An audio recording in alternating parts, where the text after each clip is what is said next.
Assalamualaikum warahmatullahi wabarakatuh. Halo teman-teman, perkenalkan nama aku Rofia Rinda Astari dengan NIM 1221 1121 437. Aku dari kelas 5B, Prodi Tadris IPA, Fakultas Tarbiyah dan Keguruan, Universitas Islam Negeri Sultan Syarif Kasim Riau. Video ini dibuat untuk memenuhi tugas mata kuliah Biofisika dengan dosen pengampu Ibu Giovanni Evrila SPD MPD. Nah, di dalam video ini kita akan membahas tentang biotermal dengan submateri penggunaan biotermal atau energi panas dalam bidang kesehatan. Sebelum masuk ke dalam materi, kita akan membahas terlebih dahulu tentang apa itu biotermal. Nah, jadi biotermal merupakan energi panas bumi atau yang lebih dikenal sebagai geotermal. Nah, geotermal ini adalah sumber energi panas yang berasal dari panas alami yang terdapat di dalam kerak bumi. Panas ini dihasilkan dari proses geologi yang melibatkan peluruhan radioaktif, sisa-sisa panas dari pembentukan bumi, serta aktivitas geotermal yang terjadi di berbagai lokasi di seluruh dunia. Untuk penjelasan materi penggunaan energi panas dalam bidang kesehatan akan kita bahas dalam video micro teaching berikut ini.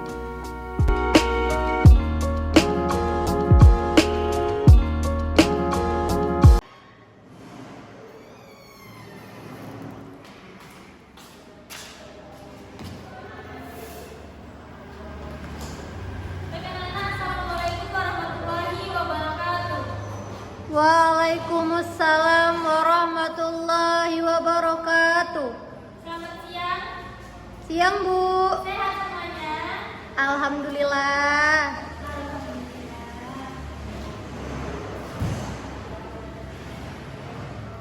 Udah semua nih? Belum, Bu, masih ada di toilet. Oke. Baik, sebelum kita masuk pelajaran pada hari ini, Ibu akan absen dulu ya. Ya, Bu. Rafika, Hadir, Bu. Raffi, Izin, Bu, ke toilet. selanjutnya Tiara Fionita. Izin, Bu, dia sakit.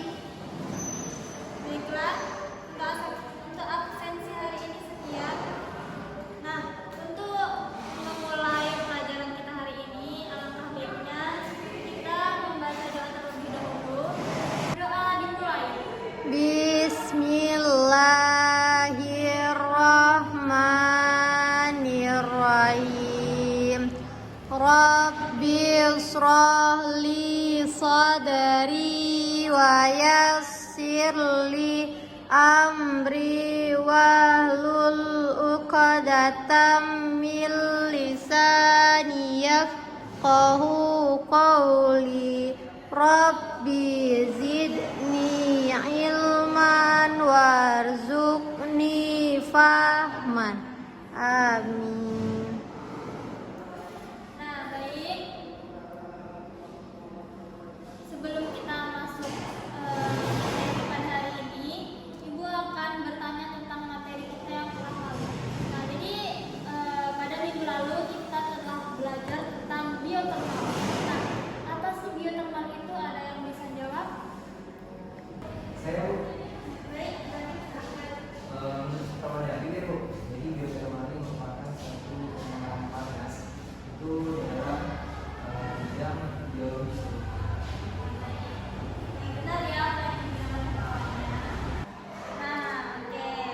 Itu ya tadi penjelasannya. Geotermal itu adalah suatu sumber energi panas. Nah, baiklah, kita akan masuk pada materi hari ini yang mana kita akan membahas tentang biotermal, penggunaan energi panas dalam bidang kesehatan. Jadi di sini kita fokusnya itu menggunakan energi panas dalam bidang kesehatan ya. Nah, seperti yang sudah dijelaskan tadi oleh teman kita, gitu kan. Jadi pengertian biotermal itu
Jadi dermatitis ini adalah kondisi kulit kronis yang menyebabkan peradangan, kemerahan, gatal, dan iritasi.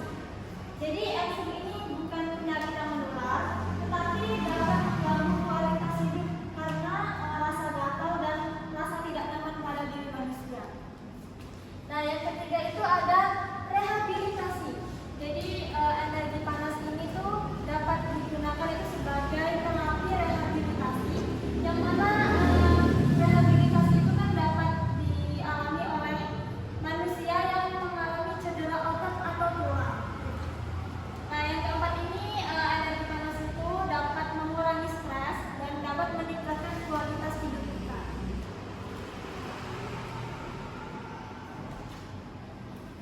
Nah, selanjutnya ini kita akan membahas tentang contoh alat yang menggunakan energi panas di bidang kesehatan. Yang pertama itu adalah sterilisator itu atau autoclave. Nah, biasanya autoclave ini itu kita jumpai itu ada di laboratorium, di mana autoclave ini itu menggunakan energi panas itu untuk mensterilkan peralatan medis. Nah, yang kedua itu ada inkubator, di mana di sini ada inkubator itu digunakan itu untuk menjaga suhu yang stabil bagi bayi yang prematur atau bayi yang memerlukan perawatan khusus.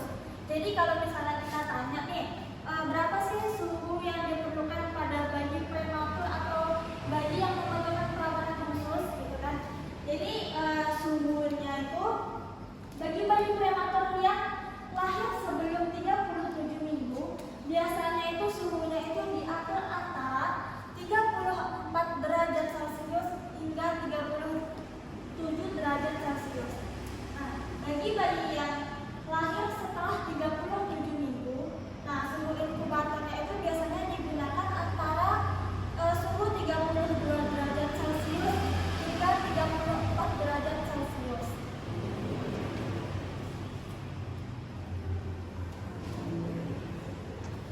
Nah, peralatan selanjutnya yang ketiga itu ada penghantar infus atau biasa disebut dengan infusion warmer. Nah, jadi infusion warmer ini itu menggunakan energi panas itu untuk menghangatkan cairan infus sebelum disuntikan ke pasien gitu. Jadi cairan infus yang biasanya digunakan yang disuntikkan ke dalam tubuh pasien itu, nah biasanya infusnya itu dia dihangatkan dulu. Yang ketiga itu ada kursi dental. Jadi kursi ini biasanya kita temukan di klinik dokter gigi. Jadi kursi dental ini tuh menggunakan energi panasnya itu untuk menghangatkan kursi dan memberikan kenyamanan pada pasien. Dan yang kelima itu ada alat terapi panas. Jadi di sini itu ada energi panasnya ini, nama alatnya itu heating pad atau biasanya itu digunakan itu ketika kita nyari otot atau nyari sendi gitu. Misalnya kita nih lagi sakit pinggang gitu kan. Ada alat yang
bergantung pada jenis penyakit atau gangguan. Jadi tidak semua kondisi kesehatan itu dapat ditangani dengan metode ini.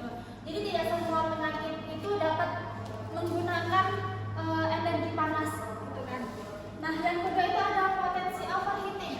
Nah, jadi potensi overheating ini jika tidak dilakukan dengan hati-hati, maka penggunaan panas itu dapat merusak jaringan di sekitar area tubuh kita yang telah kita rawat, gitu. Jadi misalnya nih kita menggunakan, misalnya nih kita terapi panas, gitu kan. Nah, terus suhunya itu tuh kita menggunakan suhu yang tinggi. Jadi itu dapat merusak jaringan yang ada di dalam tubuh kita. Nah, yang ketiga itu ada keterbatasan alat dan teknologi. Jadi akses terhadap alat biotermal yang canggih ini masih terbatas di beberapa wilayah. Nah, khususnya itu di daerah dengan fasilitas kesehatan rendah. Jadi alat-alat terapi dan kita gunakan dalam bidang kesehatan ini tuh tidak semua wilayah itu ada, gitu. Jadi alat terapinya itu di suatu wilayah itu masih terbatas. Nah, di sini ada ayat Al-Quran yang membahas tentang energi panas, yang dimana terdapat di dalam surat Al-Baqarah ayat 164, yang mana artinya itu sesungguhnya pada penciptaan langit dan bumi, pergantian malam dan siang, kapal-kapal yang berlayar di laut membawa apa yang bermanfaat bagi manusia. Air yang Allah turunkan dari langit, lalu dengan itu Dia hidupkan bumi setelah mati, dan dia sebarkan di bumi itu segala jenis hewan dan pengisaran angin dan awan yang dikendalikan antara langit dan bumi. Sungguh terdapat tanda-tanda kebesaran Allah bagi kaum yang memikirkannya. Nah, penjelasan dari ayat ini adalah di mana ayat ini mengajarkan pentingnya merenungkan alam, termasuk panas bumi yang Allah ciptakan sebagai salah satu sumber energi yang bermanfaat bagi kesehatan seperti terapi panas tadi, dan bermanfaat bagi lingkungan yang mana dapat mengurangi penggunaan energi panas fosil.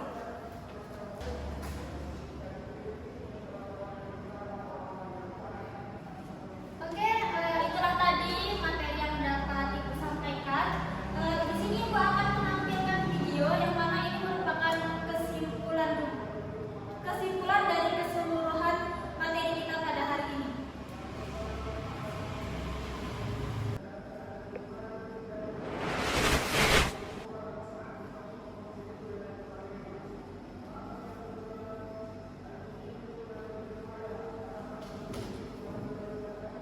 Kali ini kita akan membahas mengenai pemanfaatan langsung energi panas bumi.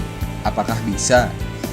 Video ini cocok untuk kamu yang baru mengenal panas bumi dan bisa menjadi start kamu untuk menjadi lebih expert lagi dalam mengenal bidang geothermal energy.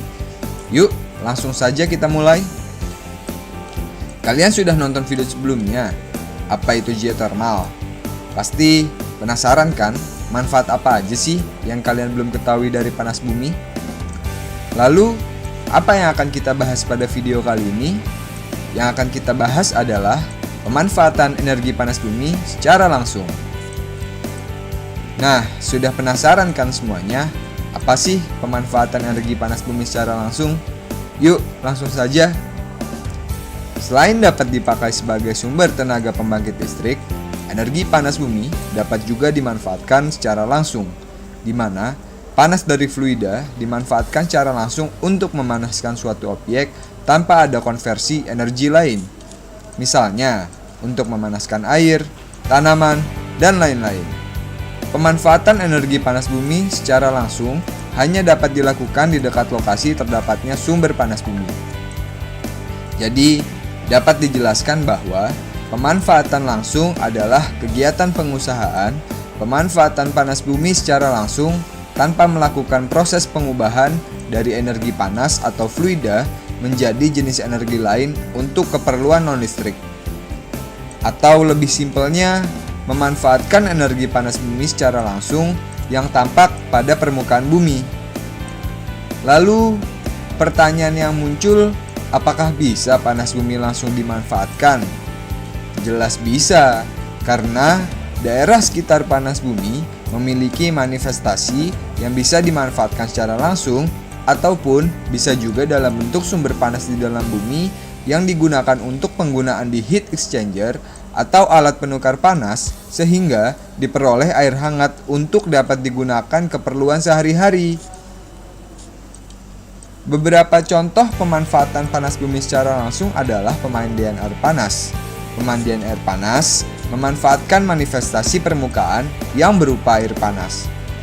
Dengan proses filterisasi untuk mengurangi kandungan bahan kimia agar bisa digunakan untuk pemandian, maka manifestasi tersebut sudah aman untuk digunakan. Contoh pemanfaatan geothermal untuk pemandian air panas ini, contohnya adalah di daerah Ciater. Di sana, manifestasi tersebut dimanfaatkan dalam bentuk wisata kolam rendam, kolam renang, dan lain-lain. Selain dimanfaatkan sebagai pemandian air panas, pemanfaatan langsung panas bumi juga dimanfaatkan pada budidaya perikanan, di mana air hangat yang telah difilterisasi dapat membudidayakan ikan. Contoh pada budidaya ikan ini adalah di dataran tinggi Dieng, di mana masyarakat setempat menggunakan air hangat sebagai media budidaya ikan tawar seperti mujair, ikan mas, ikan lele, dan lain-lain. Karena dengan air hangat, ikan tidak mudah agresif dan lebih tenang serta pertumbuhan ikan lebih cepat besar. Selain itu, di beberapa negara beriklim dingin seperti Selandia Baru dan Islandia, energi panas bumi dimanfaatkan untuk menghangatkan ruangan dan tanah pada kebun budidaya tanaman.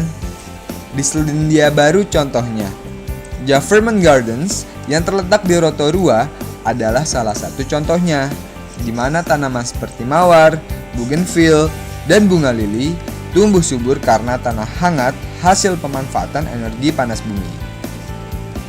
Beberapa contoh pemanfaatan panas bumi tadi membuktikan bahwa banyak sekali manfaat yang dapat diambil dari energi panas bumi.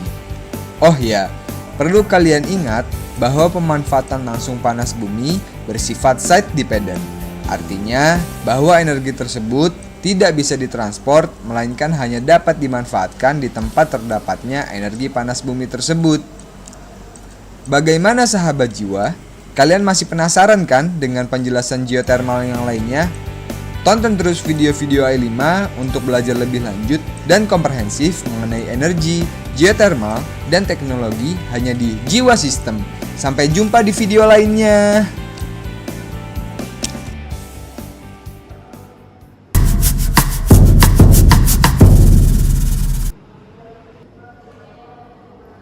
Baiklah anak-anak, dengan berakhirnya video tadi, maka berakhir pula kelas kita pada hari ini.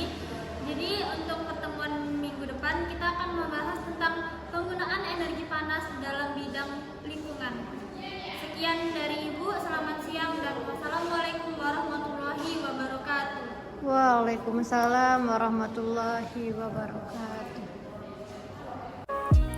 Nah, jadi dari keseluruhan materi tadi dapat disimpulkan bahwa penggunaan energi panas dalam bidang kesehatan itu dapat digunakan untuk terapi, pengobatan jerawat, rehabilitas, dan dapat mengurangi stres. Contoh alat yang menggunakan energi panas yaitu ada sterilisator atau autoclave, inkubator, pemanas infus atau infusion warmer, kursi dental, dan heating pad. Penggunaan energi panas dalam bidang kesehatan itu memiliki kelebihan dan kekurangan, di mana kelebihannya yaitu penanganan yang minim invasif. Jadi, pengobatan yang menggunakan energi panas itu tidak melakukan pembedahan di dalam diri manusia. Selanjutnya, energi panas dapat digunakan untuk terapi tumor dan dapat meningkatkan sirkulasi darah. Kekurangan penggunaan energi panas dalam bidang kesehatan yaitu tidak semua kondisi kesehatan itu dapat ditangani dengan energi panas, dan penggunaan alat yang tidak hati-hati dapat merusak jaringan tubuh. Selanjutnya, keterbatasan alat yang menggunakan energi panas di beberapa wilayah. Jadi, tidak semua wilayah itu ada alat yang menggunakan energi panas.